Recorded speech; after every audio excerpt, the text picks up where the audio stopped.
কেমন আছো সবাই? আর এম ফ্যামিলিতে সবাইকে স্বাগত জানাই। তো দেখো আজকে হচ্ছে সিমুইয়ের পায়েস বানাবো বা সিমুইয়ের মোহনভোগ যেটা হোক বলো। তো সিমুইটা দেখো দেওয়া হচ্ছে, আর ভালো করে আগে হচ্ছে নাড়াচাড়া করে। আগে হচ্ছে রান্নার ব্লগই নিয়ে এসেছি, তো হচ্ছে এমনি ব্লগ নয়।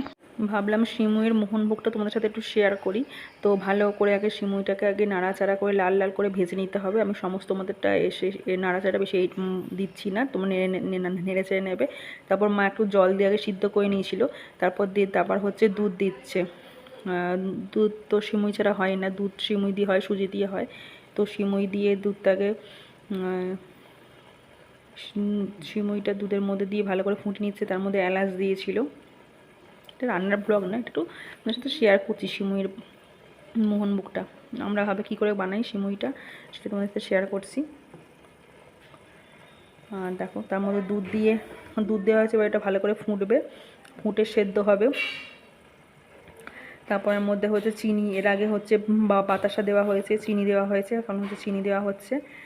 তো আমাদের হালকা মিষ্টি বাড়িতে খায়, বেশি ক্যাটক্যাটে মিষ্টি খাওয়া হয় না, তাই জন্য তো চিনি আর বাতাসটা একসাথে দিয়ে দেওয়া হয়েছে।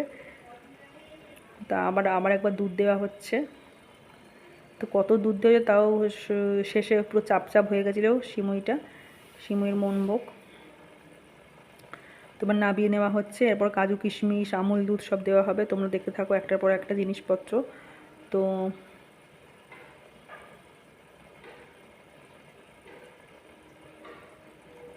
দেখো ওটা বাটিতে ঢেলে দেওয়া হয়েছে। এরপরে কাজু কিশমিশ আমুল দুধ দেখো ছড়িয়ে দেওয়া হচ্ছে।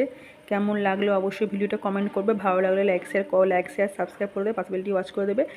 কেউ স্কিপ করে দেখবে না, একদম ছোট্ট ভিডিও, সবাই ফুল ওয়াচ করবে, তো আমার ভালো লাগবে। তো দেখো আমুল দুধের উপর একটু হিচমিচ ছড়িয়ে দিল কাজু আর কিশমিশ। খেতে তো অসাধারণ হয়েছিল, যখন খাই একদম অসাধারণ দুর্দান্ত খেতে লাগছিলো একদম। সিমুইয়ের মোহনভোগ রেসিপি তোমাদের সাথে শেয়ার করলাম। এরকম করে তোমরাও বাড়িতে বানিয়ে খাবে, খুব সুন্দর হবে। আজকের মতো টাটা বাই বাই। কেমন লাগলো অবশ্যই কমেন্টে জানাবে, সাবস্ক্রাইব করে পাশে বেলটি অল করে দেবে। তো আজকের মতো টাটা বাই বাই। জাস্ট অসাধারণ।